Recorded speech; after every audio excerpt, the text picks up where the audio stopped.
Olá, como está? Como foi a sua semana?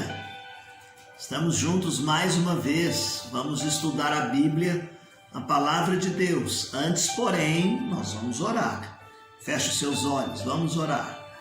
Querido Deus e amado Pai, orienta-nos no estudo da Tua Palavra, alimenta-nos, sustenta-nos através desse estudo que faremos. Abençoe o Teu povo que nos acompanha e participa deste estudo. É a oração que fazemos no nome de Jesus. Amém. Muito bem, meus queridos irmãos, no nosso último encontro, nós dissemos que estaríamos falando hoje a respeito da carta da Epístola Universal de Judas.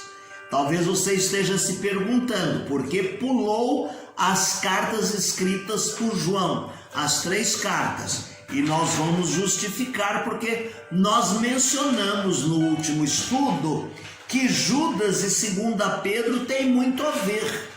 O conjunto, há uma proximidade ali nos assuntos que são abordados. Por isso nós preferimos então saltar as cartas de João e ir para a carta escrita por Judas, porque o assunto tem a ver, é como uma continuidade da 2ª epístola escrita por Pedro. Quem escreveu a carta? O texto foi escrito por Judas.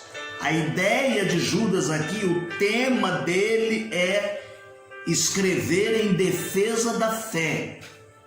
Olha que diz o verso de número 3.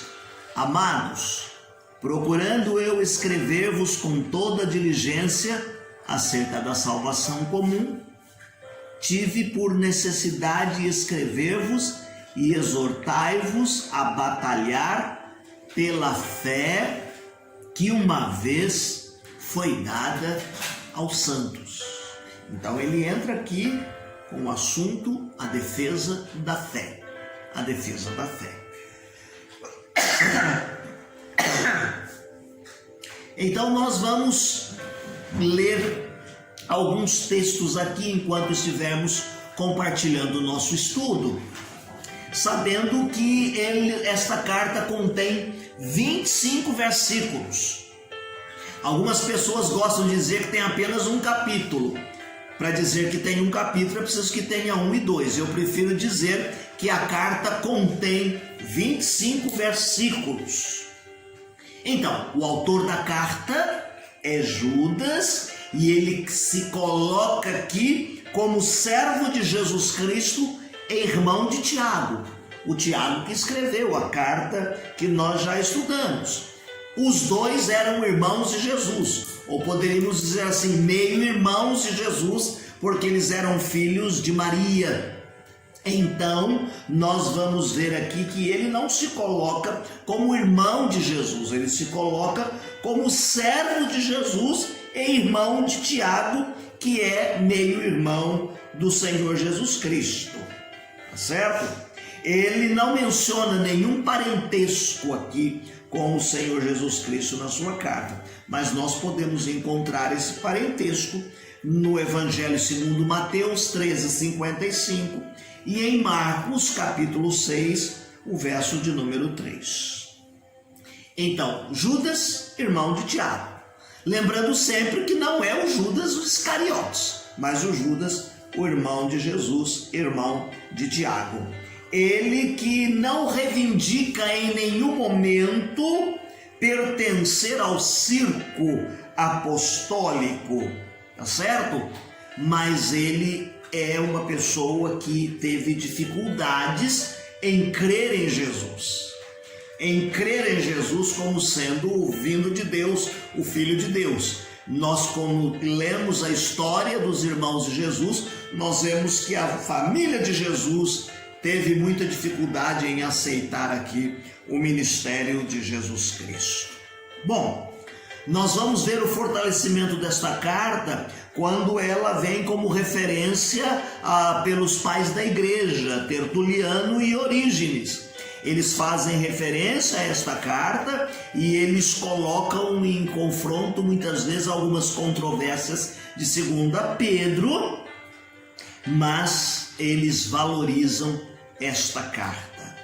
Qual seria a data desta carta? Há algumas sugestões para datar o texto escrito. Não dispomos de evidência para trazer aqui uma decisão conclusiva, porque muitas pessoas ficam discutindo, ele é mais velho que Jesus, é mais novo que Jesus, e vale salientar aqui que nós vamos encaixá-la no período de 65 a 80 depois de Cristo, tá certo? Então nós vamos trabalhar nesse período aqui desta data. Como nós já fizemos menção, no iniciozinho da carta, ele afirma que ele quis escrever a respeito da salvação comum. Está no verso de número 3. Mas ele percebe que era necessário falar sobre doutrinas para consolidar este assunto, do qual haviam algumas dificuldades nesse tempo, no período da sua vida.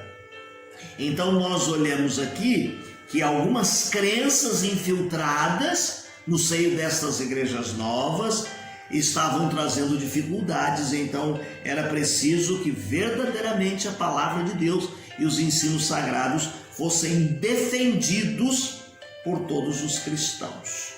Todos os cristãos.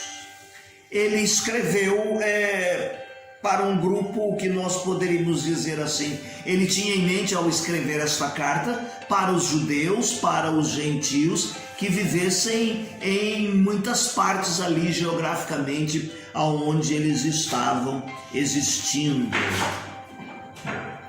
Então esta carta vem, meus queridos irmãos, para que os leitores ali da região da Palestina, eles pudessem estar inteirados das verdades bíblicas. Então, quando ele começa escrevendo a respeito da salvação e ele muda o assunto, e ele diz assim que é preciso que as pessoas pudessem entender a fé que uma vez foi dada aos santos, ele está vindo aqui de forma muito forte, porque haviam falsos mestres infiltrados na igreja, que foram entrando sorrateiramente e estavam existindo no seio da igreja. A gente não pode prever quem são as pessoas que estão na igreja. O fulano diz, eu sou da igreja, mas ele é um frequentador. Ele vem esporadicamente. Ou às vezes a pessoa vem se tornar membro da igreja e ela traz alguns ranços ou alguns costumes, hábitos lá de trás que não são praticados na igreja do qual ele vem ser membro. Então estava acontecendo isto lá neste lugar, nesta região. E Judas, assim como Pedro também, eles estão preocupados em trazer a igreja, primeiro, advertir contra e condenar os falsos mestres, e porque eles estavam tendo uma forte influência na sua região. Depois ele admoesta os seus leitores a ter um compromisso definitivo e firme com o Senhor Jesus Cristo. E enquanto eu estava estudando a lição e lendo o texto bíblico, eu fico fazendo uma comparação com os dias de hoje. Estamos vivendo dias de dificuldade.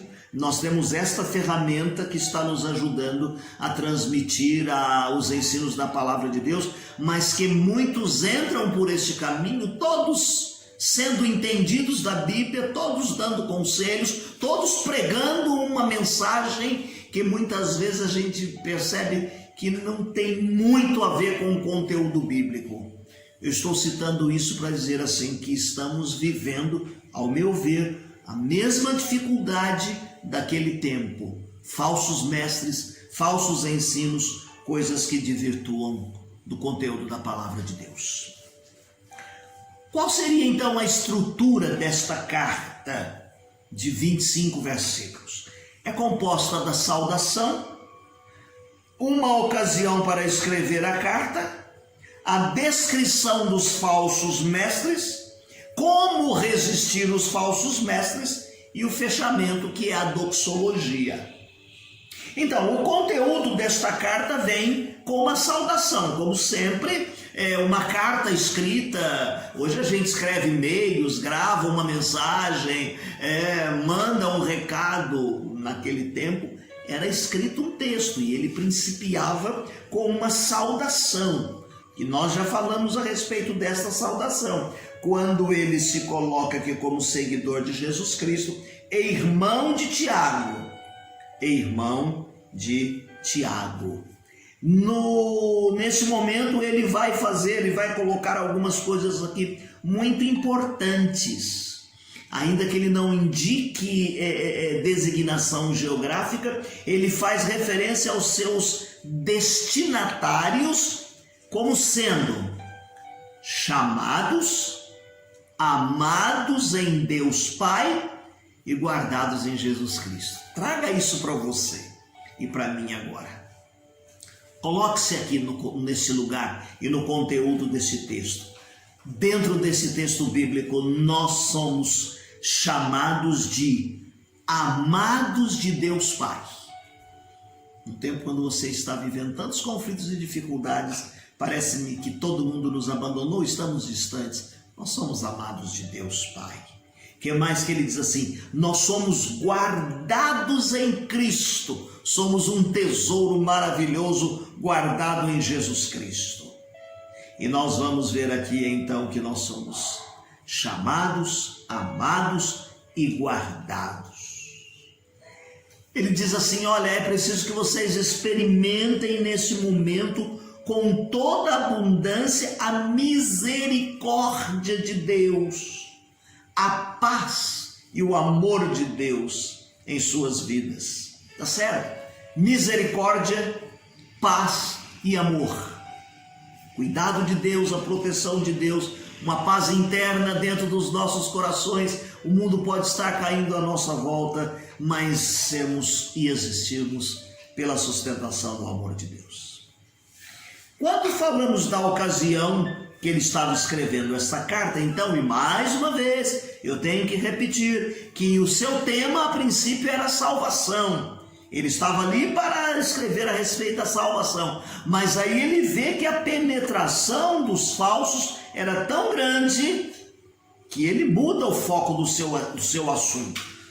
E então ele conclama os seus leitores a lutarem em defesa da fé, a defenderem a fé que uma vez foi dada aos santos, a defender a sua fé em Deus, no Deus vivo, através de uma vida piedosa de obediência a Deus. Parece que nós já falamos sobre isso, né? É porque tem muito a ver com a segunda carta escrita por Pedro. Ele vai, meus queridos irmãos, além de conclamar os seus leitores, ele vai descrever os falsos mestres.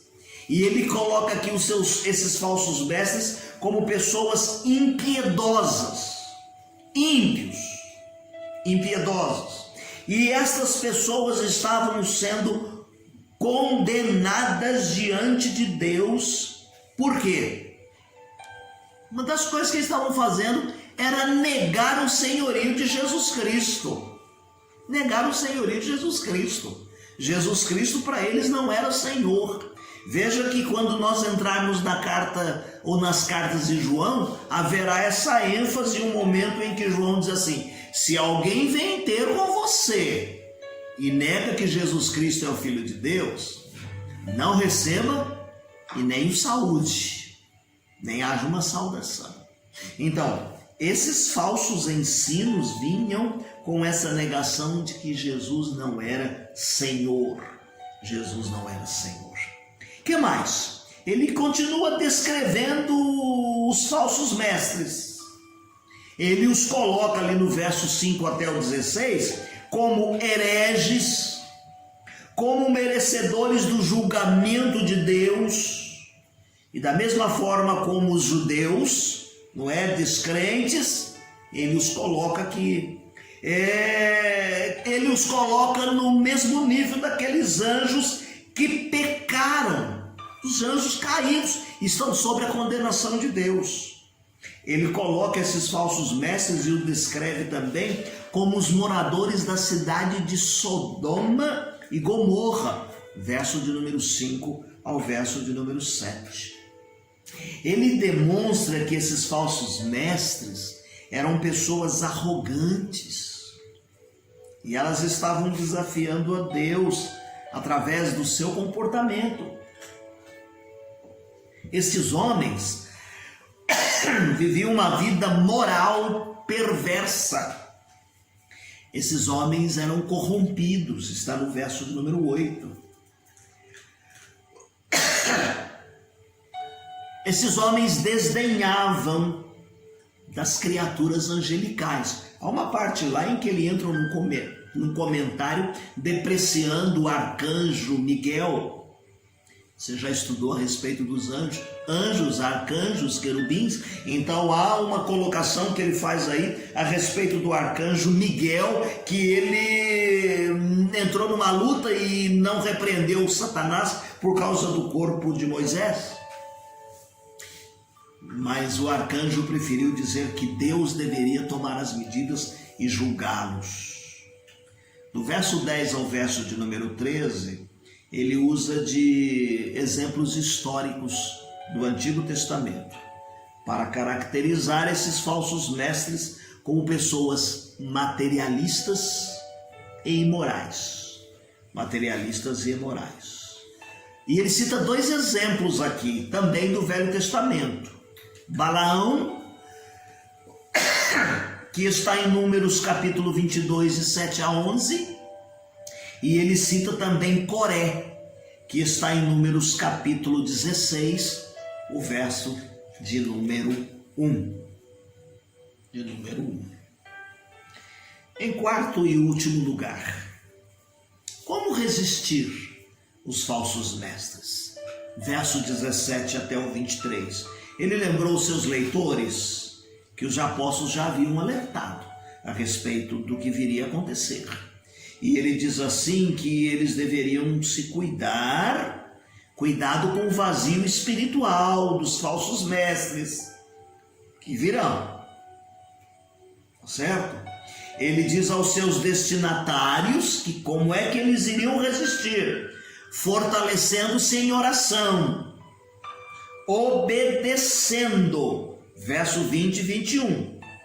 E eles também deveriam ajudar os crentes que corriam risco da apostasia e que eles deveriam experimentar da misericórdia e do amor de Deus. Olha, essa carta tem uma mensagem para nós hoje também.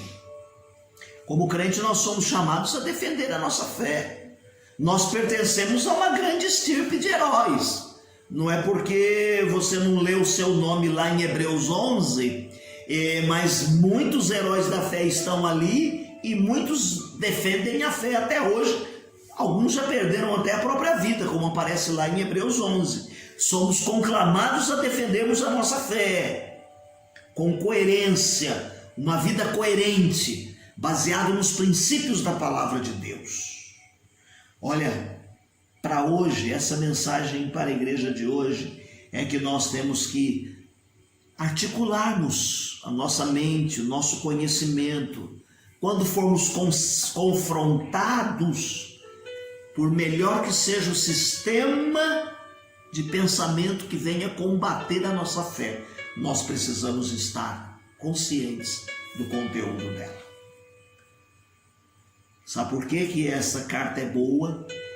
E ela tem uma mensagem para nós hoje, é porque o nosso Deus é um Deus grande e todo-poderoso. Então nós vamos enfrentar as dificuldades que temos na vida com uma visão positiva, sabendo que Deus está acima de tudo e de todas as coisas e Ele cuida de cada um de nós. E ele termina dizendo que Deus é poderoso, Ele é poderoso para nos guardar de tropeçar. E a Ele seja dada toda a glória, majestade, domínio e poder antes de todos os séculos, agora e para todos sempre. Amém? Deixe-me ler aqui 2 linhas de um hino do nosso cantor cristão, o 366. Em nada ponho a minha fé senão na graça de Jesus. no sacrifício remidor, no sangue do bom Redentor. A minha fé e o meu amor estão firmados no Senhor. A minha fé e o meu amor estão firmados no Senhor. Que Deus te abençoe, que você tenha uma semana feliz e abençoada. Não deixe de fazer a leitura diária que disponibilizamos no final dessa transmissão, assim bem como o texto bíblico para a sua leitura bíblica anual. Que Deus te abençoe e tenha uma semana feliz.